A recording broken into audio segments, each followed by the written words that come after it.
Welcome to the Lock Shop with Nielson and Hustler. We're good? All right. Good morning, Lock Shoppers. Welcome to another a Friday installment of the Lock Shop here on Edmonton Sports Talk, presented to you by Play Alberta.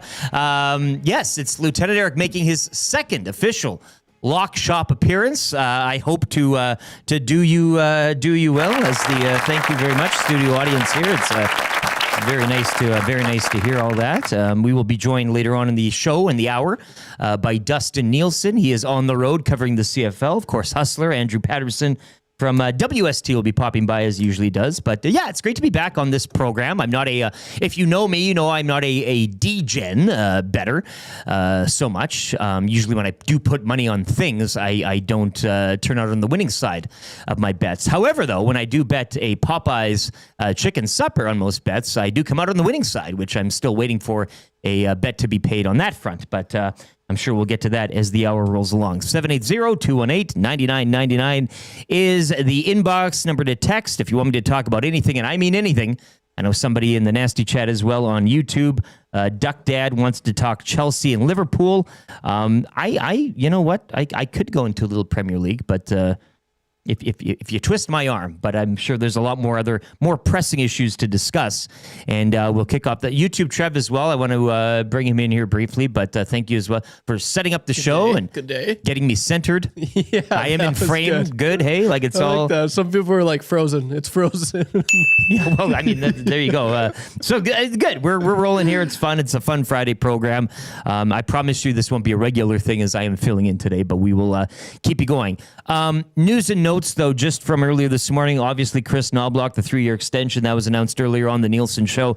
Myself alongside Dave Jameson, we had that for you today. We do have Oilers lines out courtesy Stoff. Just roll through these quickly here if you haven't been briefed already. Of course, the Oilers morning skate ahead of tonight's preseason finale in Vancouver with the Canucks. McDavid centering Draisaitl Frederic. RNH between Podkolzin and Mangiapane. Third line, Thomas Scheck, Ike Howard, and Kapanen. Philp, Henrique, and Savoy, your fourth line. And Jones and Lazar along for the ride as well. Pairings, Ekholm, Bouchard, Nurse, Stetcher, Kulak, Emberson, Wallman, Regula, Skinner, and Pickard. Skinner getting the starters net tonight as well. I don't know if those lines, I think Wallman, I don't know if he will be taking part tonight. I know Max Jones won't be. Janmark sick or injured as well. He will not be participating in this. Injured. I was just talking to Hernan. Injured, T.S. okay. Janmark is injured. Injured. So we'll keep an eye on that as we move forward. And thank God the preseason is coming to an end tonight. I know it's we've had other things to discuss, namely the McDavid deal, which we had a little fun with that on the morning show today, but maybe Monday, maybe next week, maybe into the season, who knows at this point. But I think we're getting more warmed up, YouTube Trev, to the idea that he will be staying, albeit on a shorter term, which short term is better than no term. Short term, long term is just as long as there's term. There's a term involved. Please. Yeah, absolutely. So 780-218-9999 if you want to discuss that or anything else. Obviously, we won't move forward until we go backward a bit, and we'll probably have more on that with Huss. I know Dusty was highly involved in a bad beat last night. And oh, yes, and as Jay Milne pointed out on my personal phone, the reception desk is here. It is being set up right now. There are two relatively burly men in our waiting area setting this desk up. I believe it's being set up properly as well. We instructed them onto the direction the desk should be pointing, so everything's clicking along there. It was the truck's still parked outside. Massive truck for this thing. It's a big job, this desk. So we will have it there, and I think we all take turns as a staff filling in on the reception desk when it is all set up. So that'll be fun. Look forward to that. Niners taking care of the Rams, albeit in overtime. A thrilling Thursday nighter last night. Near the end, a banged-up Niners team getting the win. I would still go for it on 4th and 1. Why not? Is that the sign? Are we good to go here? I know that's a different sign as well. But before we bring in Huss, I want to let you know again, Play Alberta, the codes are out for October. EST 50, EST Sports, EST Casino. That gets you your $50 free bet so you can walk around the casino.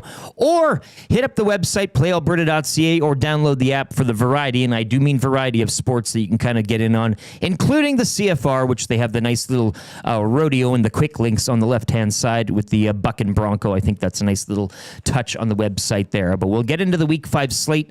We'll get into a smaller slate in the CFL with just 3 games.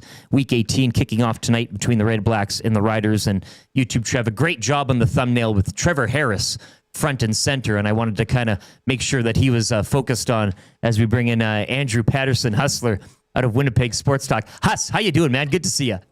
LTE, what's going on, dude? I was so fired up to hear that you were filling in for the big guy today. It's been a minute since we've had a chat on the air. How are you? I'm good. We've never met in person, it's been too long. We've had opportunities, I guess, but our paths have never crossed. I'm extremely jealous all season long of hearing Dustin go out to Winnipeg, catch a ball game, meet Mr. Ritz Kraka. I mean, all of this stuff I want to live. I almost want to give away a trip here at EST. Me and a listener fly out and experience a weekend in the life of you, Huss. I think that would be, it'd be on the cheap, hey? I would love to roll out the red carpet for you, LTE, here in the Peg. I mean, listen, I really think that this is kind of on you for not meeting us in the middle in Regina the last couple of years for the Labor Day Classic. As a born and bred Sasky, a rider guy, that there is no better party outside of the Grey Cup week. There is nothing like the Labor Day game in Regina, and this would have been a good one for you to go to this year because, of course, the Riders got it. But we'll do that. But I'll make it out to Edmonton soon. But yes, the invite is always open, and Carter Chen, Ritz Crack himself, I'll make sure he might be there on the hug rug at JRI, the airport, waiting for you to come down, and we will greet you. It'll be a good time. But yes. Things are getting a little tighter in that. Like, how are you feeling right now as a Rider fan? Because listen, you guys are first place. I mean, I think the one comfortable team right now, if we can use that term, is Saskatchewan based on the standings. But I mean, a couple losses in a row. I mean, 48 points to Montreal at home with MBT, and then the loss to the Elks. I will say this: I think the CFL in both divisions, but particularly in the West, is getting a little more interesting. And this is going to be, I'm trying to think of a season that there's been more intrigue heading into the final 3 games for most teams of the regular season. You hit it there, and I just want to start with my lack of Labor Day participation over the past couple. Please. I was going to go out last year, and unfortunately, I circumstances which I don't feel comfortable sharing on air, but I'll text you after the program. But I used to go to Labor Days all the time when you guys were kind of in the doldrums, and it was more of a friendly rivalry. I would shake Bombers fans' hands, and we would all kind of, kumbaya in a sense. Kerry Joseph, I remember days of that. I mean, those types of games. But I do find that since you guys have had your success, albeit not in the big one, but, regular season and Labor Days, I do find the last game I was at, I had to do a lot of work just to stay out of the clink due to the fact that Bombers fans show up, and boy, do they show up. And the animosity and the aggro between, I mean, hell, it's a great rivalry, and it's really kicked up a few notches, as you can probably attest. But I do like to I want to make sure that I can return to work on the Tuesday, which means keeping myself out of the jungle and trouble of Labor Day Sunday. But to go on your point, I agree. This is a fascinating season. The Riders did some work early on to kind of give that gap and some breathing space. But to just go back, I mean, doing the double over you guys out in Winnipeg, that I thought was a great momentum boost. And unable to follow that on a rainy day in Regina and Montreal, where their defensive secondary was just put through the meat grinder. Didn't see that coming, but the strength of that team is the defense. And you saw that earlier on in the season. Now they're a little banged up, which cascades through the team. The offense isn't really an offense that's going to go out and whoop you. I mean, aside from the game in Vancouver where they really showed up, and the one in Montreal where they took advantage of a banged up Alouettes team in that game. The offense, Mark Mueller's play calling, if my dad had his way, Jake Mayer would be starting most of these games right now. That's at the stage. That's the stage it's at, my man. But it's certainly, 10-4. You're looking at Calgary. I think they out-coordinated the Roughriders in those two meetings. I really tip my hat to them and their game planning against Saskatchewan. I thought they showed up there, but obviously right now BC is rolling. That's going to be a fascinating game tomorrow night. So they got some breathing space at the top, but they're walking wounded on the defensive side, and that's the one thing that worries me for this team. And I know kicking is an issue. We'll see Campbell Fair tonight. But yeah, I mean, it's the record is 10-4. But I do feel that's maybe a little generous to what they are. I don't see them as the world beaters that everybody was christening them as earlier on in the season. And for the offensive side, like, I always thought the Trevor Harris completion percentage thing was, completion percentage is a great stat, but it doesn't really equate necessarily, across the board to winning and to success. So they'll have to shape up in a variety of ways. I thought last week too against the Elks, in which another great matchup next week. We're still talking playoff football here, which is awesome. I think they're in the playoffs essentially, and that game against the Bombers is a big one. But, I would have ran it for that 2-point conversion. I would have trusted that's their bread and butter is that O-line. And I think, from a couple yards out, you try that on the 2-pointer. But whatever, the Elks needed that one. They're playing for Larry. It was a good win for them to keep them in the hunt. And you're right now, 10-4, 8-6, 8-7, 8-7, 6-9. A few things will be decided tomorrow, but what's the mood? I'll defer back to you as Dustin Nielson is in the bullpen here quickly. The mood in Winnipeg right now with an 8-7 team that, has kind of been up and down, but rounding out into form, and Caleros back at a perfect time in the season. Yeah, I'll save everybody a 10-minute soliloquy like I did about the Chiefs being back earlier this week on the Lock Shop as Dusty. We thought you were done on both fronts. Yeah. I've been telling people it sort of feels like 2019 again. Listen, I'm really high on where the Chiefs are going right now, but for the Bombers, I think quietly, like if you think about the first half of the season, their defense was a big issue. You had problems at corners. They were getting lit up. There was a lot on the offense to hold up for, and they lost some games because of it. If you go back even to the Labor Day game and the Banjo Bowl, I'll make the argument that the Bomber defense actually played well enough to win. And, their offense wasn't on the same level as Saskatchewan's was. And then you lose Zach Caleros. You find ways to win in some ridiculous ways without him in the lineup. And then he comes back last week and makes a big statement that if Zach Caleros is playing, this team is live. What has been happening defensively and with special teams has been is really given a lot of optimism to Winnipeg. And let's face it, this is the time of year that they know what the stakes are. And I think they're trending in a very positive direction. So I could make an argument for all four teams that are kind of in playoff spots right now. I tell you what, if the Elks somehow find a way to make the playoffs, they're going to scare the hell out of someone because just on the count of what they're going to have to do to get it. But I do think that there is a lot more optimism around the Bombers right now, particularly after that last game. It's all contingent on Zach Caleros, though, staying upright and staying in the game. So both Edmonton and the Elks will chill this week, getting ready for next week. And we do have 3 games. I'm seeing, do you have the lines there? Just before we bring in, just quickly on the CFL, do you have the CFL? What are you guys looking at for the 3 games this weekend? Well, spread right now, Riders -5. I don't know if you wanted to guess these. I know you and Dusty kind of do these. Ticats. No, I was just wondering what you guys have there on PA. So -5 for the Riders, -2 for the Ticats, -4.5 for the Lions. Okay, that's good. I got in a little earlier on. I'm actually on the favorites this week. I didn't even touch the money line. I didn't even touch the spread on the Hamilton-Toronto game. That was just, who do you think is going to win? I have to think that the Ticats bounce back after just getting humiliated last week. So I'm going to go with Hamilton to get one back on Toronto after that epic game they had at Labor Day. Could easily be a 1-point game, so I don't want any part of the point spread on it. Hamilton to win. And then I bet earlier in the week, Riders at -3.5 and BC at -3.5. And I think I'm sort of staying there. Obviously, got a bit better of a number than is up right now as it's moved a little bit. But to me, this game tonight, and I guess we should grab Dusty in because he's going to be calling it.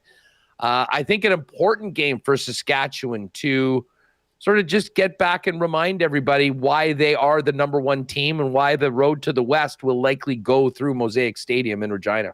Yes, and just ahead of Dustin Nielson, you can hop on playalberta.ca or the app.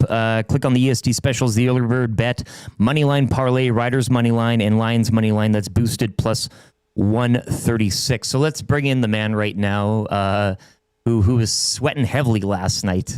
Dustin Nielson has the call tonight, nation's capital, Ottawa and Saskatchewan.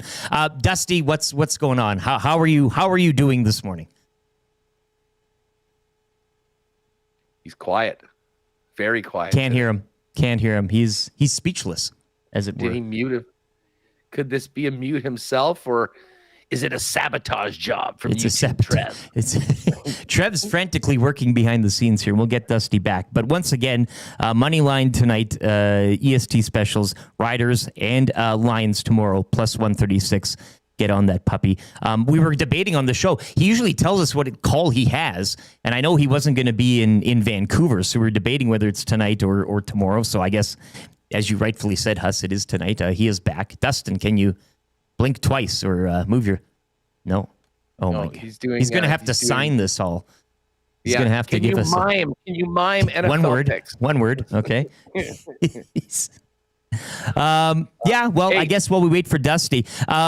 Lions Stamps, though, you're right. The Riders need to get back in good graces. I don't know. Drew Brown always worries me, too. The guy can go off. He can pop off. Ottawa seems to be their worst enemy at times. But just your quick thoughts, Huss, on the Stamps Lions. A delicious battle Saturday night. Cannot wait for this game. I mean, listen, I just think that Calgary has been trending in the wrong direction. I mean, it is so stunning when you think about what happened at the beginning of the season. I mean, them going 3-0 against the Bombers and then being the team that, worked the Saskatchewan Roughriders early on. I mean, they were 5-0 against Winnipeg and Saskatchewan, who that were sort of thought to be the real powers in the division, especially after the Bombers went 2-0 early against BC. But to me, it's sort of all come together. Granted, I mean, the Riders at number one, but I think the difference between Winnipeg, BC, Calgary right now, I could make the argument that I'm actually higher on Winnipeg and BC than Calgary with the way they've looked as of late. Now, they won a bunch of games early on. They certainly have tiebreakers, so they're in a good situation. But I could see Calgary. I like BC in this game. I mean, especially on the fast track at the Dome with that BC. And listen, BC's got to play some defense. It's been coming around a bit over the last couple weeks. And Calgary seems to be going in the wrong direction. So I'm laying the points with BC. I expect them to win, and it'll be on the Bombers to try to keep pace with BC. It would be great. I mean, if they could catch Calgary and get past them and it being BC Winnipeg, Bombers would have a home game, which would be huge in the first round of the playoffs. And then, of course, would set up what would be a pretty epic. Man, enough of this Bombers and Chiefs talk. Dusty, holler if you hear me. Holler if you hear me. There he is. Yeah, I can hear you guys. Hey, cool. I never heard that before. That sounds like fun. Can you guys hear me now? Are we all good? Yeah, we can get you. Okay, good. Now I can fill you in on the most heartbreaking parlay loss I ever had in my entire life last night. I was watching the Thursday nighter here at a place in Ottawa called McLaren's. Pretty cool sports bar. Was with my buddy Eddie the Gambler. And before the game, we put together a 19-leg parlay of player props. Just player props. Just a 19-legger. We had 17 of them at the end of regulation. So we're cheering for overtime. We get overtime. We're like, we're live. Going in overtime, we needed 4 receiving yards from Puka Nacua. He got it in overtime. And then all we needed was Corum to get 7 more yards. We had Corum 20 or more, finished with 13, only had 1 carry in the entire bloody game. Had that fumble when Stafford pitched it back to him. They basically said no more. We needed 7 yards from Corum to go 19 for 19 on a parlay last night, and it would have paid $15,000 between the two of us. We needed 7 yards from Blake Corum, man. Oh, you should have seen it. We were on the edge of our seat. Like, other people in the bar were like following along with us. I'm pacing back and forth like I was Keanu Reeves in Hardball. And yeah, they didn't, like, Blake Corum got one touch. One touch, went for 13 yards and had that fumble. They basically benched him in the rest of the game. I was livid. We kept coming up with scenarios where, like, Kyron Williams gets hurt. Blake Corum comes in, wins the game. And then after Kyron Williams fumbled at the goal line, I was like, okay, well, you got to get Corum back in there now. Like, but nothing. Eric, it would have been amazing. Eric, I'll tell you, and I'm trying to think of which Grey Cup this was, but I have been in attendance for Gambler Eddie and one of his 15, 16, 17 prop parlays. I was in the Hammer. It was in the Hammer. That's right. It was in the Hammer. And it was a bunch of, like, insane basketball props from a big slate in the NBA. And we were sitting there waiting for some guy on the Raptors to get a rebound or something like that. But hey, I remember that. That was an OKC game. Chet Holmgren. We needed a rebound from Chet Holmgren and then, like, a three-pointer from SGA. And on the very same play, Chet Holmgren got the defensive rebound, ran up, passed it to SGA, and he hit a three. And Eddie cashed like a $12,000 parlay and like a $7,000 parlay on the same play. It was nuts. I like the rush of going 18 for 19 and being this close to the 19th. It just. Well, you'll never forget the ones that wrong you. Hey, like, that's. I'll never forget Blake Corum for the rest of my life. Exactly. Yeah. The rest of my life. Supersized Indiana Jones. Supersized Indiana Jones in that chat. That is a bit worse than me not getting the square-board win last night at Sully's Sports Bar and Lounge Centric Casino. It was Troy, the Godfather, won the jersey. You saw that too. Oh, right? the Godfather. Godfather won. Did he wear what he won? He wore what he won. Good. Yeah. So that was all nice. That makes me sick to my stomach, man. That's just. Oh man, it would have been such a nice treat coming home from. Like, we would have split it. Would have been like $6-7 grand. May have not been joining us this morning. It was crazy because we had a bunch, like, all of our Niners props got covered in, like, the first two drives. And we're like, wait a second, it's on. Like, this is a game script. This is a game script for us right now. Like, we had Kendrick Bourne, his hit. DeMarcus Robinson hit.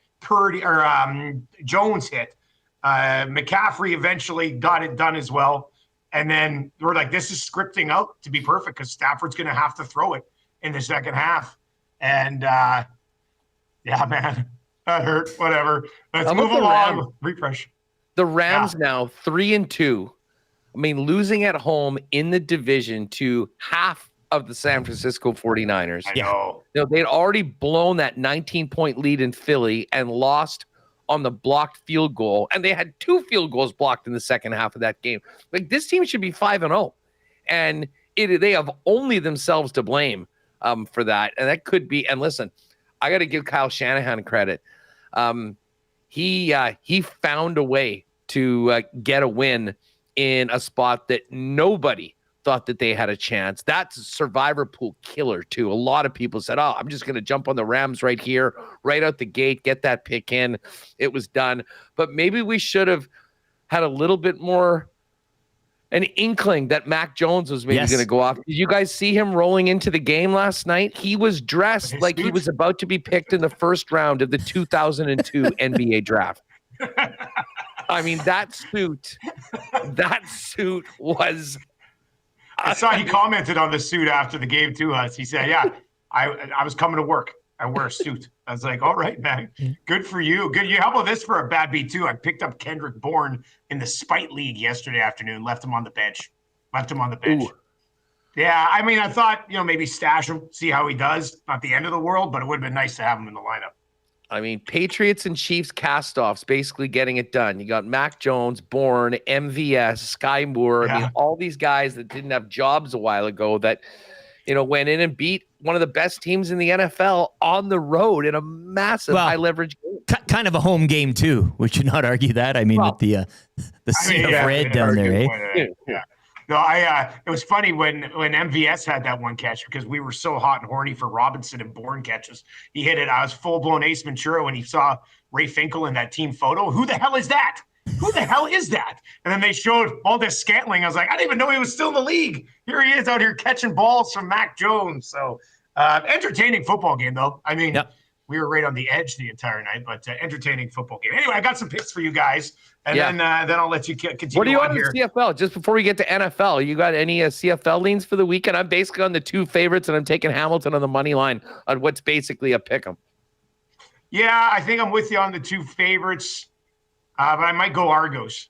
I think I might go Argos there. Yeah, That is a real tough game. I mean, it is a tip up. I like that. It's a pick parlay you guys have though for the Yeah, win. no, I think the same. Yeah, we got Lions, Riders boosted money line. I love that one. We put that one in place on Tuesday. I actually like the board this week. Last week, I had a little bit harder time. I was on a lot of favorites, which I necessarily didn't love. Went 3-2, managed to sort of salvage the week with a lot of favorites. I've got about 6 games that I like this week. I'm going to start it with this one, just to lay it out here. I'm on the Kansas City Chiefs -3.5. I'm taking a page out of Huss's book here. Nothing against Jacksonville. Nice win on the road in San Fran, but their other wins are against Carolina and Houston.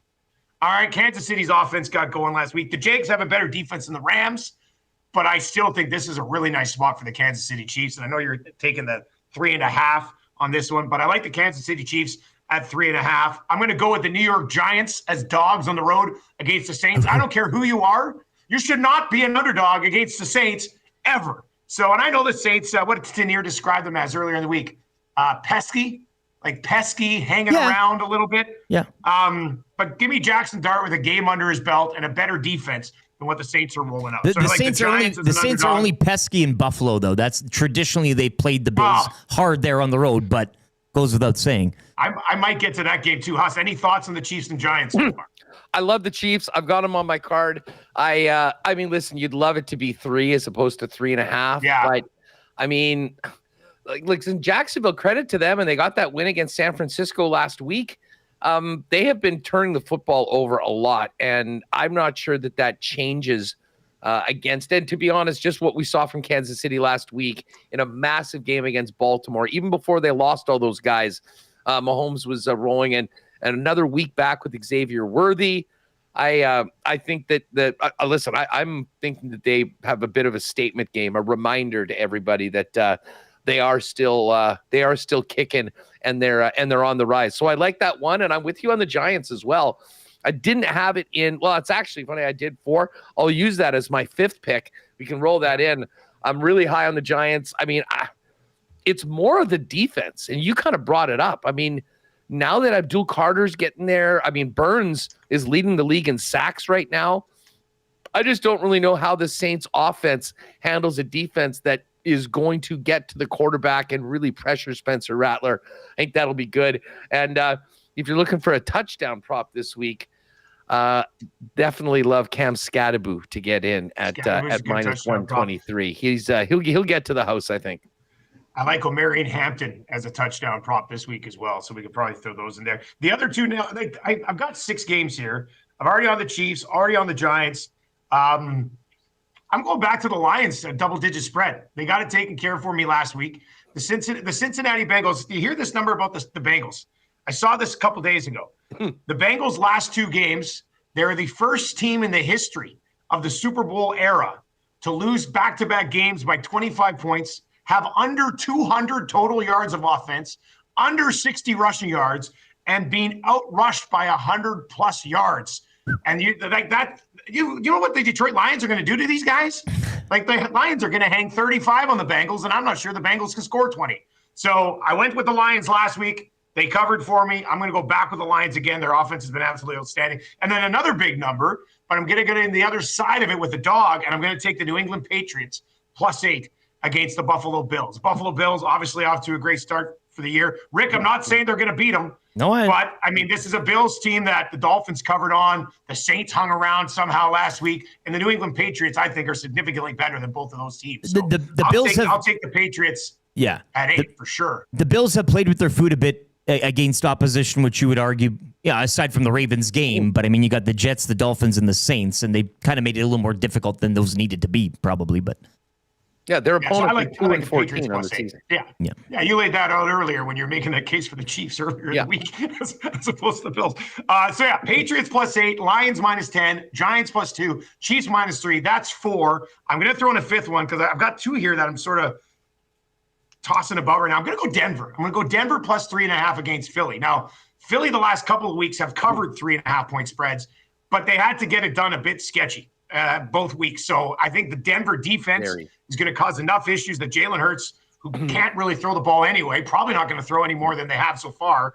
And you get the hook on the 3. So I'm going to take Denver plus 3.5 in Philly. If Philly wins, I could totally see this game being another field goal. So thank you very much to the odds makers for giving us the 3.5 on the Denver Broncos. So that one is my 5th one. And the one that didn't make the cut, I got to buy into Baker plus 3.5 on the road 2 against Seattle. I got some time for Tampa there, but I'll keep that one out of my official 5 picks. But yeah, you know, how much crossover is there here? I was thinking Tampa as well. Yeah. But I stayed away from that game. It does make me a little concerned that they're going. I mean, that's about the longest flight in the National Football League, unless you're going to Europe. It's probably pretty close to New York to London, to be perfectly honest with you. And like Bucky Irving's been in a walking boot all week. Yeah, he's out. Evans is out, and 3 defenders also out. Yeah, so that's a no-go for me.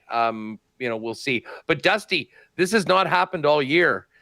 It's almost like you've been reading my notes, and maybe this should concern us. But I am on 4. I have 4 of your picks of the 5. I mean, really? I added the Giants was my original 4. Normally, I don't lay big points, but I mean, I will fade the Bengals to almost any number right now, even at home. They're on a short week. Detroit's coming in. And by the way, if you want a guy to really focus in on, now the touchdown number is so chalky. It's like minus 190 or something. But David Montgomery from Cincinnati, I guess there's some family issues that they were dealing with through about his sister. She's going to get a chance to see him play, I believe, for the first time. I wouldn't be surprised if Montgomery gets a big run. And I mean, I think they'll be more than happy to just keep Gibbs in some bubble wrap and let Montgomery do it in front of the friends and family there. A 2-touchdown prop of Montgomery is something I might even consider, because that's the only time it really makes it worthwhile thinking about it. I think Detroit rolls in this game. They're getting 4 or 5 touchdowns in this game, so it's not crazy to think that Montgomery can. Cincinnati couldn't look more done. I've got the Chiefs. I love the Broncos. I mean, listen, Philly has been doing it a little bit with smoke and mirrors. Now, listen, their defense is good. Their offense is bottom 10 right now in the NFL. They had 0 passing yards last week. Great teams find ways to win, and I mean, they're still the number 1 team in the power poll right now until otherwise noted, based on the teams that they've beaten this year. But it has been a little sketchy, to your point. You can only count on blocking so many field goals to come back from games. And I think Denver showed a lot last week against a garbage Cincinnati team. They're going to roll in with a little bit of momentum, albeit on the short week. I think the defense will be able to keep them in that game. And, we'll find out a lot about Bo Nix and whether he can hang with a quality team. But I do think Denver's good enough to keep this one close. So I took the 3.5 with Denver on this one. And the one game that you're not on that might churn a few stomachs, but I actually like it, and I think I'm going to take this team to win on the money line, is the New York Jets at home against the Dallas Cowboys. And it's funny how this number is 2.5, and it's not moving to 3. It is just one of those super fishy lines. I think the Jet defense can hold up the Dallas offense a little bit, and I think this is going to be a big day for Breece Hall, for Garrett Wilson. And let's face it, that game Sunday night was so big. That almost was the season Super Bowl for the Dallas Cowboys going up against the Packers. They had to play overtime, the extra 10 minutes.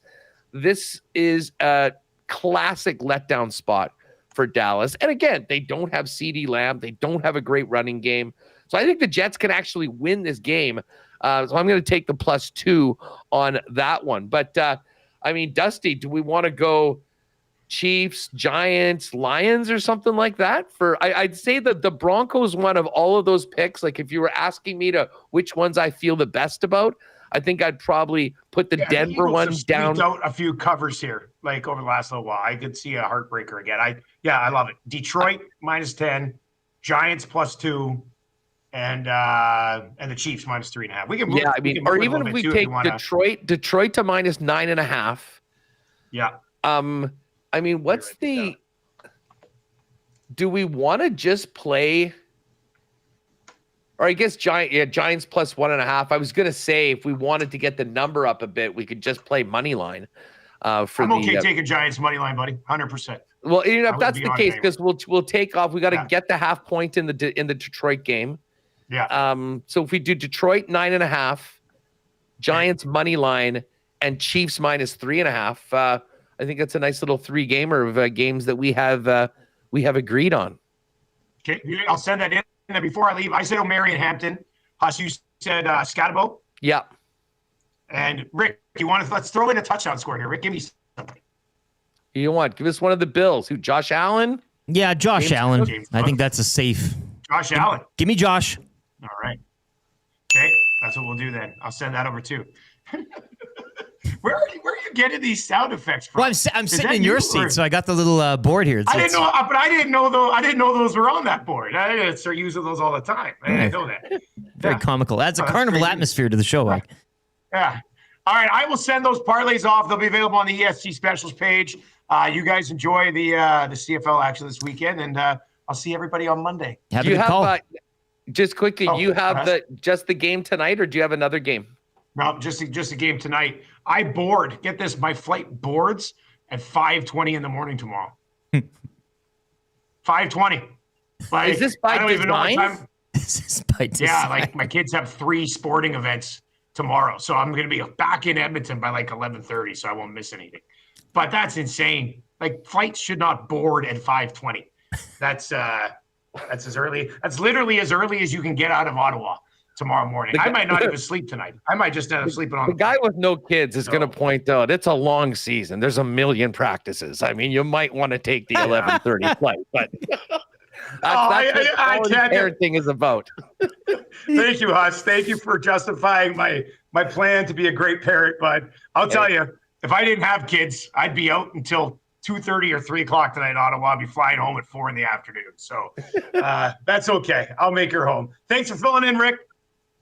Peace. See you guys. Have a good call tonight, dude. Yeah, I will, man. Huss, I thought getting home to feed the cats was a little tough on my schedule, but I guess that's probably takes the cake. I would wager. I mean, you and I are both gentlemen of the town. I mean, we're kind of untethered in our own ways, so. Yes, indeed. Well, and last Saturday when Dusty was in town we talked about this a little bit on Monday's show. I mean, I was still getting over Saturday. I mean, it started off with Bomber pregame at noon. Yeah. Bomber game at 2. And what a game that was, too. Yeah. Oh, man. For you guys. It was victory lap in the second half. It was a gorgeous day, too, dude. It was like 25 and sunny. I mean, this whole week has been absolutely glorious here, right before you know what's coming.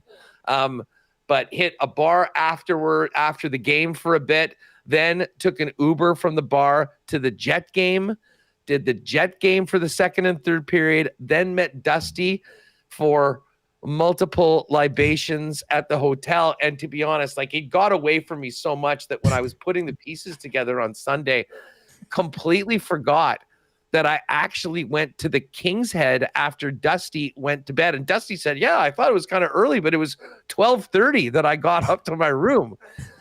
So it was we packed a lot in. It was a great Saturday. It was great to see him, but we need the EST crew to come out. I'm just looking actually right now, probably not great times to come to Winnipeg for the Oiler games. We split our tickets up last night, and the Oilers are here in Winnipeg twice, like within 2 weeks. Monday, December, kind of not a Monday, good December time of year, really. Yeah, it's the holidays. I mean, I guess some people get away in between Christmas and New Year's, but yeah, the December 29th and then Thursday, January 8th. What is the date? This is what I should be looking at. What's the date that the Jets are in Edmonton? Jets are here December 6th. Oh. So that is a Saturday night, 8 o'clock. Oh. That's a little something. I mean, if you wanted to, take Hrabchuk out here and Remus. I want to meet Remus as well. He's another one that I have to have included in this collection. Well, we got screwed. I mean, it was on us for not beating Dallas last year, but the WST EST, the Lock Shop series would have been so great. Yeah. If we've been able to make it. I'm just trying to see what the NFL schedule is. Week 14. Well, I mean, hey, next Saturday, 5:00, if you want to join us in some tailgating. I know it's Thanksgiving weekend, but again, we are both childless, so. Yes. Yeah. Sorry, that's a Saturday night game in 5 p.m. Saturday at 5. Yeah. And Thanksgiving weekend, I get it's a bit tough maybe for some folks, but weather here too has been pretty good. We had an outstanding tailgate last week. Same time, same day against the Riders. And again, these Elks tailgates. What do you got? Let's talk tailgating for a minute, because I think we've got most of the picks in. I've got a couple props I can fire off at the end, but let's talk tailgating for a minute. We don't get enough tailgate talk. And you guys, I've been impressed at seeing some of the videos of what you guys have been doing before the game. Who's cooking? What's the setup for the tailgate? And I know there's going to be some suds there. That there's no question about that. Goes without saying there, and Jerry Haraxi from Spirit of Edmonton always keeping you liquefied and loose there with the sluice juice. This tailgate, and again, I go as a neutral. I go to have a good time, and even last year in my John Gregory 1989 Grey Cup sweater and my pinned hat, you're met with it's CFL crowd, as you know, Huss. So it's all fun and frivolity until the game gets underway. But this tailgate for the past couple of years, I've said it to a lot of people. I said, if you get dropped down here and you don't know anything what's going on with the CFL or the Elks or whatever, you would swear that they are a team competing and fighting for first place, just given the buzz and the atmosphere. This thing has grown over the years. Yeah, it's so the parking lot outside northwest side of the stadium has just been taken over, and it's grown. So lots of, as opposed to the Calgary one, which we went down for the Labor Day game, and I know people have their druthers about McMahon Stadium, but their tailgate is kind of, you got plots of tents here, there, all around, kind of, and you walk, and it's very loose. This is very compact, and it's like you're walking down the midway of a fair, a carnival, or whatever. Okay. Cool. So everybody's kind of got their zone and their tent right next to each other, which can lead to a lot of rubbing shoulders. But I think that's a nice, cozy feel. It has a good movement about it. But I mean, the cooks there, the chefs, a lot of our listeners are out there. Top shelf. I mean, Dave in Section T, scout from the Elksford Turf District, always got something cooking too. I know Jason and Andrea always are very generous with their food and drink. It's just... Didn't one of the guys from the tailgate for your trip down to Calgary do a couple big briskets or something like that? Dave in Section T. That is... Yeah. I mean, as a guy that basically became a Chiefs fan because of how incredible the tailgating is in Kansas City. If you've ever been there, there's no other option. I mean, you got. Do you follow that tailgating with Rod guy? I follow a few. I'm not sure if I do Rod, but he is hilarious. He's a shorter little fellow, older dude, but he tailgates to the max. Like, he's got the latest equipment. Everything is just kind of set and ready to go, that type of thing. But Chiefs tailgates, I mean, is that's one of... In terms of a power ranking? 100%. I mean, the thing is, I always remember, we were there. I've told this story, I'm sure, before. People are like, oh, how are you a Chiefs fan? I mean, it was late 90s, working for the Manitoba Moose after the Jets had left. And the Moose were playing Kansas City Blades for Friday and Saturday. And a guy, one of my friends that I worked with, his brother was the all-time leading everything for the Kansas City Blades and had just retired and was the assistant coach. And former Jet goaltender Doug Sotart was the GM, and he had 4 season tickets. So when they knew we were coming down, Doug Sotart says, hey, you guys want to go to the Chiefs game? We're like, absolutely. Okay, I'll give you my tickets, but I don't need any money for them. But we need you guys to bring me 2 boxes of Caramilks. I guess he was a huge Caramilk guy, and you can't get that in the States. So we rolled in with 2 boxes of Caramilks. We got the tickets, and we met a guy that's ended up becoming one of my best friends for life at that game. And he said, oh, if you guys are going to the Chiefs game, you got to meet up with us. We'll show you how we do it here. So we met him at 8 a.m. We got in there, and dude, it was such an eye-opener. And I mean, even tailgating Canada is like light years ahead now than it was 20 years ago. Yeah. Here around here, they're just worried about giving somebody an open liquor ticket, or that's the way it was for a long time. Things are a little more reasonable now.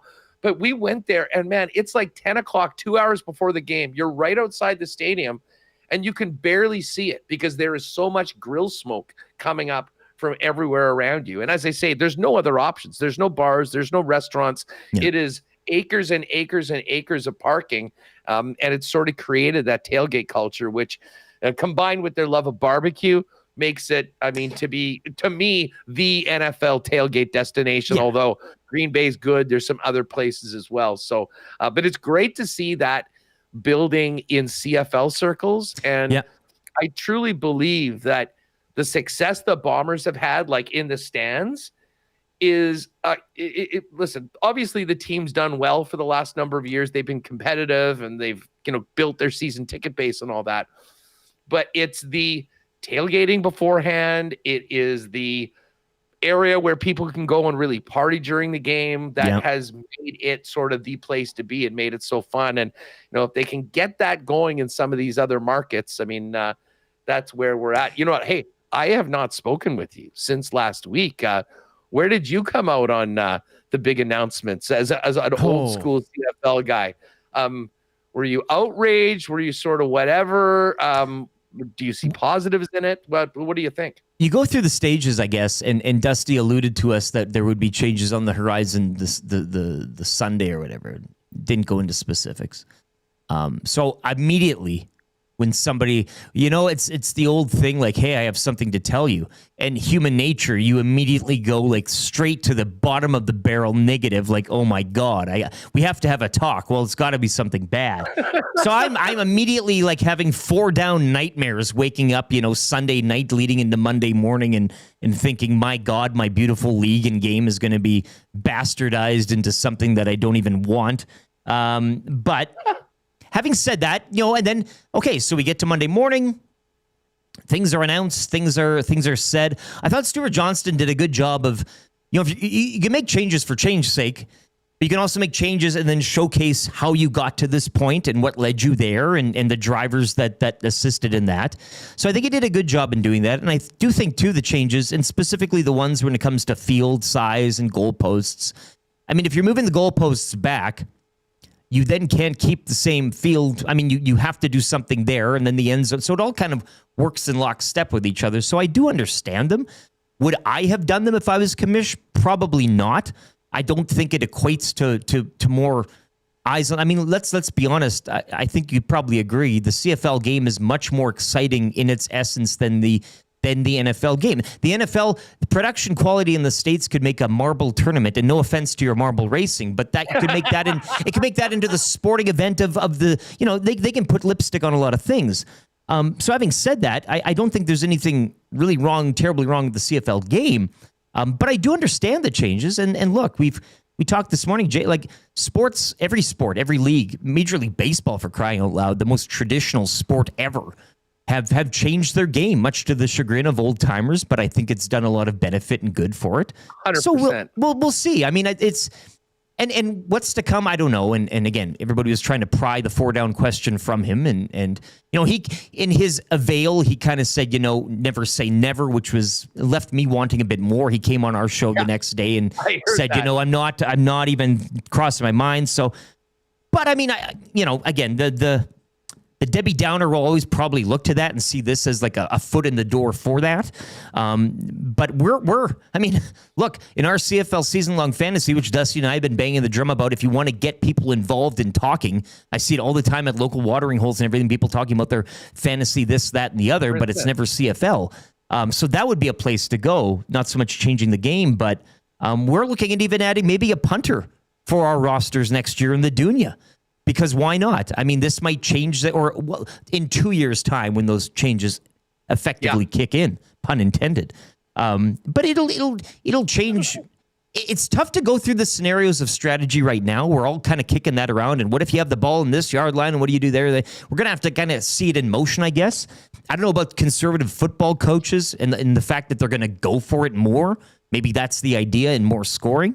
But when it comes to the goalposts, I mean, when you're lining up defensively and they have the ball at your 1, well, it's hard to have a middle linebacker kind of positioned where he should be in all those things. And I know as well, I'm a goalpost Cody Fajardo toss away from getting to a Grey Cup. So yeah, I don't mind. I've come around to them, Huss, I guess, and in a sense in where that they were explained in a fair manner, which again, if you're going to do some work, show your work and show how you got there and let me know of what might come from these. So I've come around to it. I've wrapped my brain around it.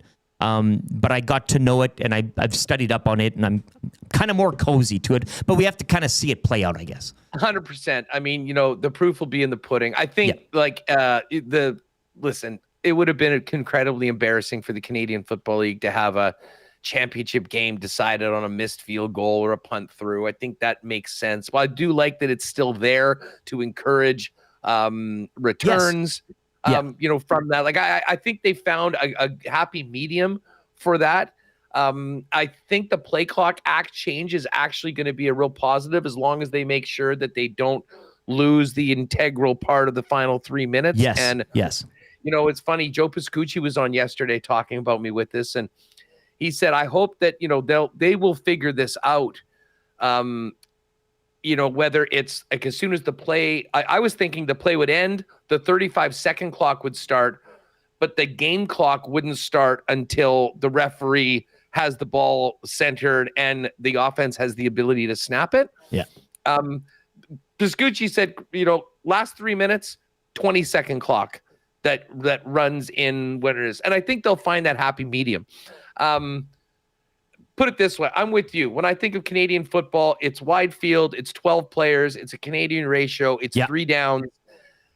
Those are the hills that I would die on, and we didn't really get to that. And listen, it's not like this wasn't done with a lot of thought, a lot of effort, unanimous support from all 9 teams. Yeah. So they feel that they're doing it, and they're going to make the game better. And I'm not, one that's so adverse to change. I'm not open-minded to it. But again, we will see what it is. The good thing is, we don't need to worry about that for a while. What we need to worry about is this push to the playoffs. And I would say, I'm just saying, I think an inevitable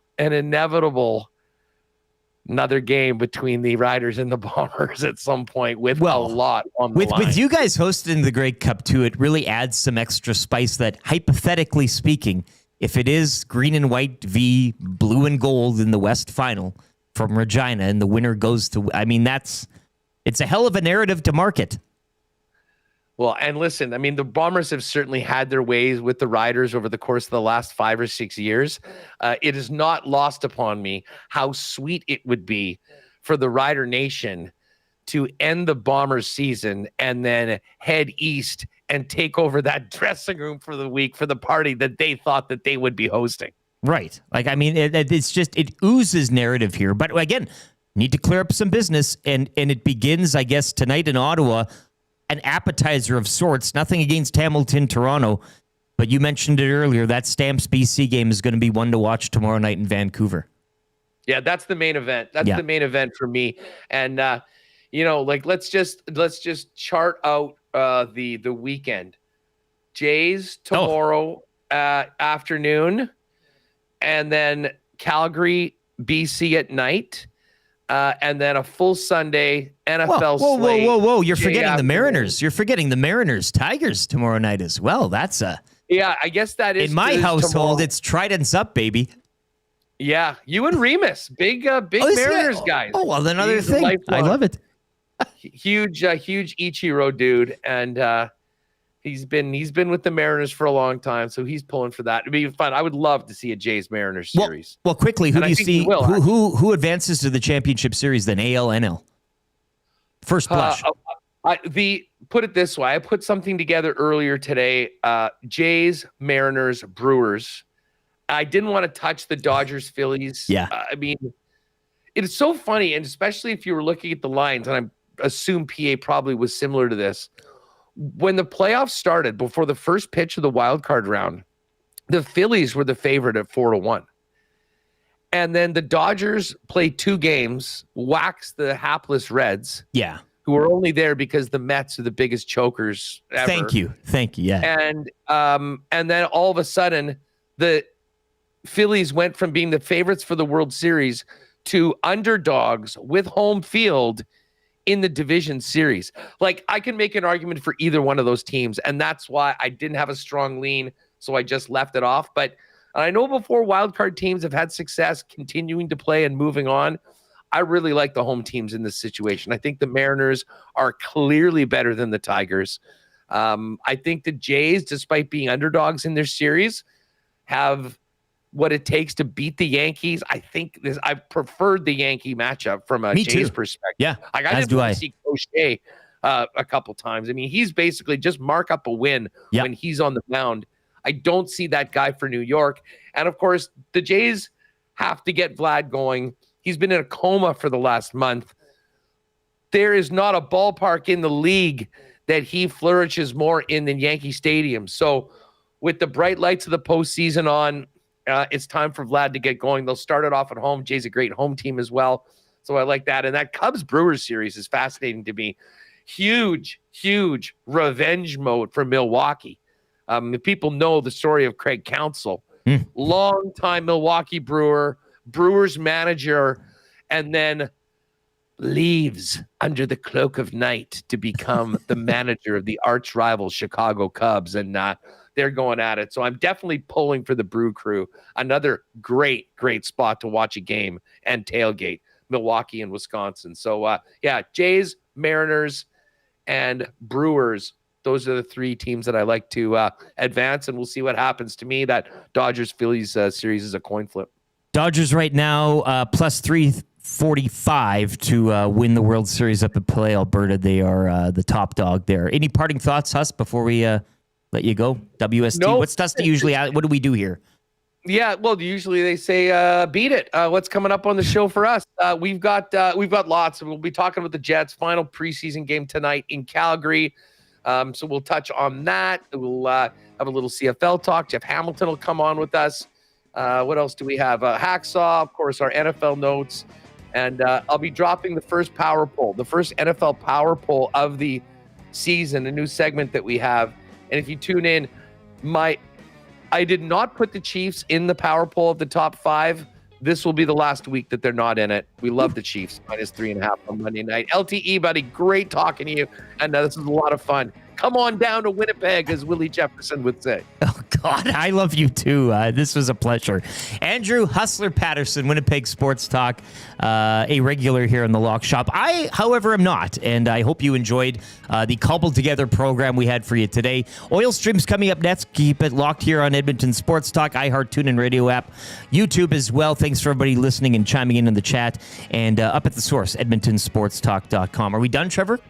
Are we done? Okay, have a great weekend. Go Jays, go Mariners.